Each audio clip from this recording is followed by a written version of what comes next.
Hello, everybody, and welcome back to You Exchange, the podcast where I exchange my user experiences to change them, and yours for the better. I'm Jeremy, a mentor and senior user researcher with over 8 years of experience and a background in neuroscience. Throughout my career, I've had the privilege of engaging with hundreds of users around the world. I've created this podcast with the aim of providing my mentorship and educational content, offering actionable tips, knowledge, and guidance in the realm of research to anyone having an interest in this area. And I hope that you will find this episode insightful.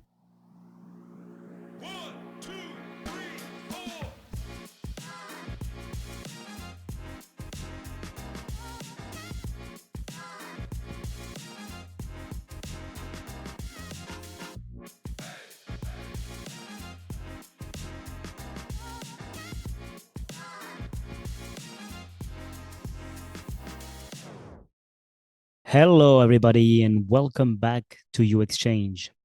It has been quite a while, but I'm happy to be back. And in this episode, I will cover a topic that is very dear to me because I have been confronted to this issue several times. And it's related to how can we size our efforts when we run a project.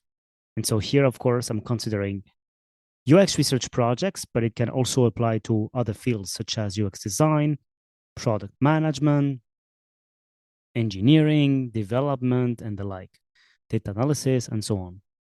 Right? So the goal is to share a bit of what I have done in the past, what worked, what didn't for me. I don't pretend to know everything. I just wanted to share with the community what I know, what has been working and what has not for me, in the hope that this will help you tackle your next UX research project. So the first idea that I want to share before anything else is that as much as possible, when you have the resources, the budget, and the time, UX research can and should be applied. And it's pretty much the same for any kind of discipline. You will also always think that in some kind of discipline, this is maybe not needed. For instance, data analysis at this moment of the project, maybe it's not needed. Yes, but it's always kind of the same. The more, the better. So, and the more frequent and the earlier, the better. So if you can run research as early and as often as possible, that's the best. But that's not to say that it should be applied without thinking. And so that's why, as researchers, we oftentimes face two different situations, which could be either other folks don't think about involving us in the process and so dismiss the need for research and learn further down the line that it was an issue, that it could have been avoided, or they reach out too much, thinking that research will solve each and every need. And so that's why I wanted to make this episode, because for me it's an important topic. I have been confronted to situations in which research should have been conducted and it was not, or other situations in which research was called out too often and it was not needed every time. And so that's why I think we should go through a sense checking phase at the very beginning, at least to act as a filter before conducting any research. And so, of course, as you might already understand, the type of research will vary depending on where you are in the life cycle. This is pretty much the same for any discipline. If you're a designer, it's the same. You will adapt your methodologies wherever you are in the product life cycle. Same for data analyst and product manager. You will not always conduct the same activities. You adapt. So let's go over the first step, which is, for me, we should first start to think if research should be conducted in the first place. So this series of episodes are here for us to cover the topic of how can we best define our approach in terms of efforts for research or tackling a project to do exactly the amount of effort needed regarding what it's required, and not more, not less, but exactly the amount of effort that's required. Because if you do less, so let's imagine we have a magical framework which tells you this is the amount of effort you require. Because if you do less, you will produce less output and less value. And if you do too much, you will burn out or you will lose efficiency at the very least. And so that's why my goal here is to provide a framework to help you think in terms of what is the amount of effort I should produce. And first, it starts with, should I even be running this in the first place? Because as you might already understand, one of the major skills we have as professionals, as knowledge workers, we should be having and we should be using is prioritization. Prioritizing is about saying no. It's really about that. You should be saying no more than you should be saying yes. Because our time is limited, our energy is limited, and our resources are limited. And so, due to that, you should be focusing. And focusing on something means dismissing what is distracting you. So you should be attracted towards something that has value, and you should avoid distractions. And so that is why the first step, which I think is very important, is to wonder if you should be including research in the first place. And so here I outlined some questions that we could ask ourselves to determine if research is worth doing in the first place. So you could pair that with some other processes. So of course, the types of research will vary depending on where you are in the product development lifecycle, but you should pair this process with others. For instance, you could have some kickoff sessions with your product managers, with designers, with other stakeholders to gather the needs and to kind of answer these questions that are here. You could also have, and in the past, I've worked in companies in which we had some process to collect research needs. And so you have a research request form, you collect the needs, and then depending on what has been answered by stakeholders, you have an idea of if research is needed or not.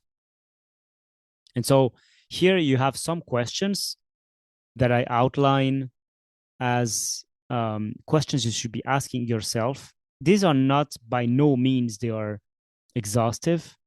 And so there are others, of course. And these are at least the very least you should be asking yourselves, in my opinion. So for instance, do we have enough time or resources? So a quick answer could be no, so we don't do research. It's not a either or. It could be an in between. So be careful with that.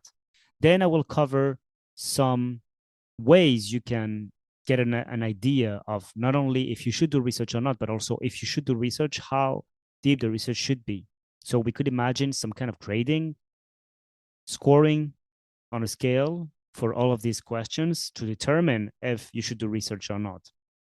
So for instance, maybe you don't have a lot of time or resources, but maybe you could do some scrappy research, scrappy approach.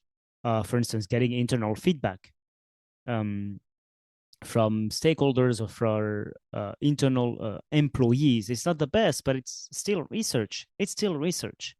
So I don't like this either or dichotomy we see in, for instance, some social medias on LinkedIn, people saying doing research with internal users is not research. It depends. It depends what is your product. I did research on internal users in an automotive company, but these people would also be using cars on a day-to-day basis. Yes, there are some biases, but there are always biases. So we should have that in mind. Then, of course, do you have some clear goals?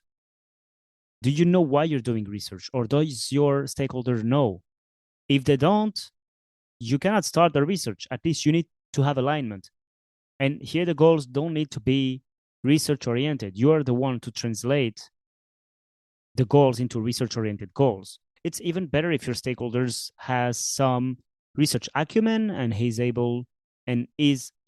or she is able to provide you some research goals. But if not, at the very least, some business goals that you be able to translate into research goals. And then, of course, you should link that to a outputs, outcomes, metrics. If you have goals, of course, that's really closely tied. So outputs, outcomes, metrics, and so on, right? And then one question that is very, very, let's say, a no-brainer to me is, are your stakeholders open to change upon your research insights? If you have some research insights, will your stakeholders act on it or not? It's as simple as that. It's really as simple. So, and they should know, because if you are at a certain stage in the product development life cycle, imagine a feature is about to be launched and they're asking for some user feedback on the feature, but it's about to be launched, right? And so there is really, really little room to move anything, if anything. And so here you could have a sense of that depending on the product, on the stage you're in the product development lifecycle. If you're asked to do some interviews, but the product is about to be released or the feature is about to be released, that doesn't make any sense, for instance. You can try to gauge that. And also, if you don't have this answer directly, just ask your stakeholder. Ask, imagine we find that XYZ. Or imagine we find that XYZ. This happened to me in the past. I had a stakeholder who had very strong opinions about how a flow should be. And I was like, you have strong opinions, so why don't you go for it? And he was like, no, but it would be best if we do some research to validate or invalidate. And here, just be tuned to hear some keywords. When you hear these kind of words, you have an idea of what is the mindset. And again, really, really not harsh feelings. We are all a bit like that. Sometimes we want to do some things just to validate our point of view. It's human. I'm not saying the PMs in this case are bad, right? It's just how it is. So we need to be able to communicate, understand each other, and ask the right questions. And so that's why then I asked, okay, but if you want to validate only, if you already have some clear expectations regarding the outcome, if this outcome is invalidated, if users are not expecting that, would you be able to apply the recommendations? And he said, not to the same extent. So I was like, okay, so then I have my answer. If this is already decided, then you shouldn't move forward with research. Like it makes no sense. It's just a waste of resources. In the end, we are here to inform strategy and business, yes, but we have a scope of action and a scope of how can I say, of impact. We cannot reform the entire company, right? If something goes wrong. So just have that in mind. And then some other that I found interesting, such as, do you know your target user? And if not, you can use some internal data or collaborate on the best guess. Yeah. And then I have also other criteria, such as, do we have internal data on the topic? Do we have already enough research insights on the topic? Because if past research has been conducted and it's answering already or question, then there is no need to run new research. And by new research, I mean, usually people mix research with user interviews. Research can have really a lot of methodologies. It's not only about user interviews. So that's why I also make the mistakes myself sometimes. So if you have already a lot of internal data, there is no need to run some new user interviews or user sessions or usability testing and so on. And then, of course, are your research questions specific and focused? This is a bit linked to the goals, but it's the idea. Okay, let's move on.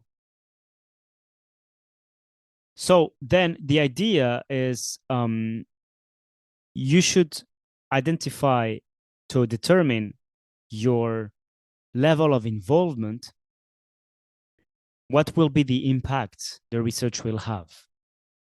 And it might not be clear and evident at the very first time, but it's just for you to have an idea on how deep you should go inside of this research. So, for instance, will it have an impact on decisions, such as the strategy, the plan, the product, the design? Will it have some impact on knowledge, which itself will have impact on decisions? This is not by no means exclusive, these categories that I'm outlining here. Um, will it help you to understand user perceptions, needs, expectations, and so on? Or will it help to improve your UX maturity, UX research maturity in the company, which is then ultimately will lead to an increase in impact of knowledge and an increase in impact on decisions. So it's really important that you try to gauge a bit the impact this research will have. And of course, the closer you are to decisions, the more impactful your research would be, and the more you need to be involved, and the deeper the research should be. I mean, at least the the more you should bring care to this research. That's the idea. Okay, here I just wanted to outline an example. It's really an example. It's by no means exact. It's not intended to be. But it's the idea that to prioritize your research needs, you could try to have some kind of approach similar to this one. So what I said in the first or second slide, I don't remember, is the idea that you have some questions you need to answer to determine if you should do research in the first place. And so for me, that's the first level of sizing UX research efforts. First, you determine if you should do research. And then once you know that, you can determine the size of the research. Now that I know that I should do research, what is the size of it? I know it seems super logical and self-explanatory, yes, but trust me, I have been there and I have not always thought like that. Sometimes, without even asking, I would do some super deep user interviews. My first research ever was a mix of qualitative and quantitative user research with 57 participants.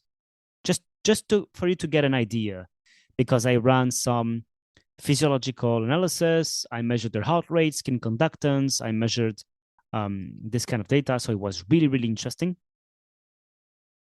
And I was like, okay, we are gathering so much data. I was really junior, and I thought we need to have as many participants as we can. And it was one-to-one interviews.